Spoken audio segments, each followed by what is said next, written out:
what I like is he has a great appreciation, unless it's all an act, and if it is, bravo. Bravo. Far better acting than he did during his cameo on The Office. Flag on the play. But and see, I'm building it up and tearing it right back down.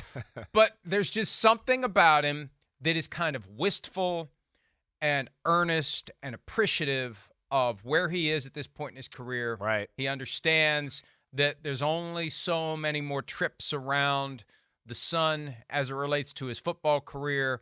He's enjoying everything. He's embracing his teammates. And even if it is a little bit of a subtle middle finger to Green Bay, it still works. And maybe it's just real. He was in a situation where he wasn't happy, and now he's in a situation where he's happy.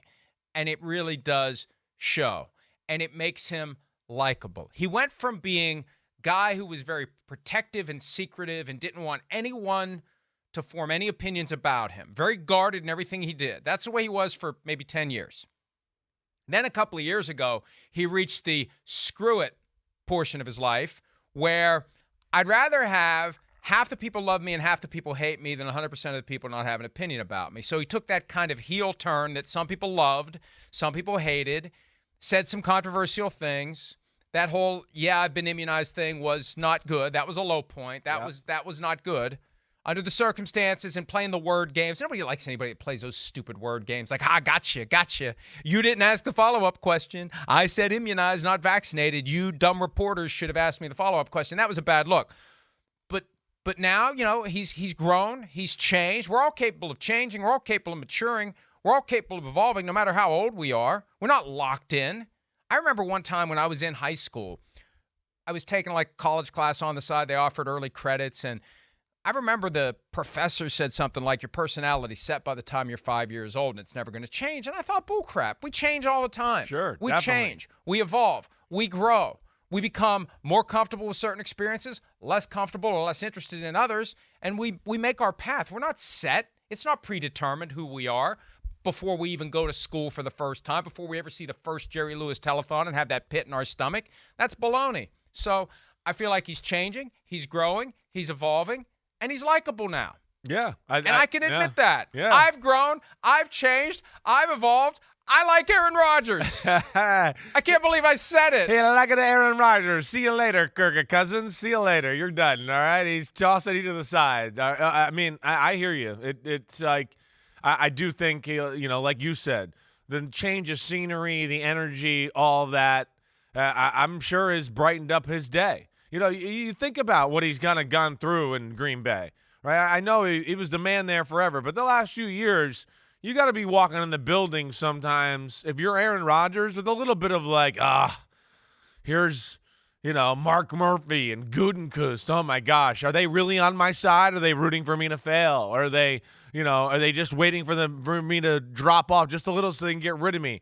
Those are, annoying vibes, especially for a quarterback. And I'm not blaming anybody in Green Bay or whatever. I'm just saying that's the reality of the situation. I could see Rodgers, having that, just hang over him the last few years. So, yeah, there is just a youthfulness about him. He's so freaking smart, right? Even when, they had the thing with the cutting of the hair, whatever the hell, was it the Floby or whatever the hell it was? Floby, he didn't know what the Floby was. But he knew the actor in it. He is? knew the guy in it. That's what I was amazed by. Like, he knew the guy in the commercial. I was like, who knows that guy, right? And to the other thing you said, Mike, I think, he between this and if they get off to a decent start and win some football games, it'll be, I think, going to be one of the most unbelievable 180, turns and public perception on Aaron Rodgers that I think we've seen in football recently, because I just think this show has done nothing but good for him, in the public eye at least, certainly up here in the Northeast, but I think through, most of football fans. So, kids, the lesson is this. Lock yourself in a dark closet for 5 days and you will come out a changed person and everyone will love you, whereas previously they were polarized about their opinions of who you are, what you are, and how they feel about you. But seriously, all kidding aside, he is very likable in the show, and I find myself wanting to see the Jets do well. And I'm always I don't want to be one of these people that is rooting for the flavor of the month or whichever team we're happening to talk about at any given moment. Yeah, go Jets. Yeah, go Dolphins. Yeah, go Bills. Yeah, go Patriots. I mean, I don't like that cheerleader aspect of being on TV and talking about the NFL. Our opinions are real, and there are teams that we have harsh opinions about, and there are teams we have good opinions about, and we share our opinions, whatever they are, and we don't sugarcoat it. We don't change it. I just have a good feeling about the Jets this year, a team that, was just always kind of there. They haven't been very good. They haven't been good on a consistent basis. It's more little spikes on the otherwise flat line for the Jets. And it's interesting. They're interesting. What do I like? I like things that are interesting. I like stories that people will want to read about, and it makes our job easier. I guess that's the bottom line. I like the teams that make our job easier. And those teams are at either end of the spectrum. A team like the Jets that looks like they're going to be good and they have some juicy storylines we can discuss, or a team like the Cardinals that is a complete and total cluster, you-know-what, and we got plenty of stuff we can talk about with them.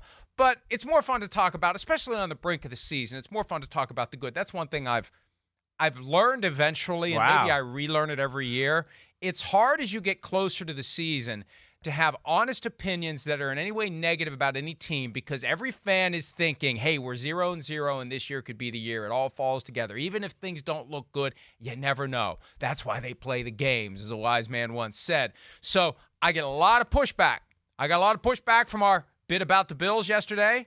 Maybe being third place or fourth place in the AFC East. Bills fans don't want to hear that now. They're 0-0. Yeah. We don't want to hear that when we're 0-0. Cardinals fans don't want to hear how dysfunctional their team is because they're 0-0 and there's hope there. So this is the toughest time of year to have anything remotely approaching a negative opinion about a team because all the fans are juiced up. They're like the runners at the start of a race. And they're ready to go, and maybe I can win this thing. If everybody else drops dead along the way, I'll win this thing. And they just have that sense of optimism that they don't want to have pierced by reality. And we're the pin that pricks the reality.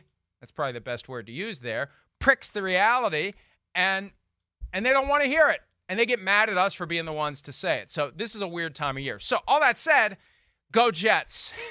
I'm just happy about the Jets. I'm with you. It's a great story. It is. It's cool. It's cool to see a team that, like you said, has kind of been all over the place to have a chance here to maybe build something and be consistent. And the guy, a legend who never had a team, really go all in on him here at the end of his career, he's got that, right?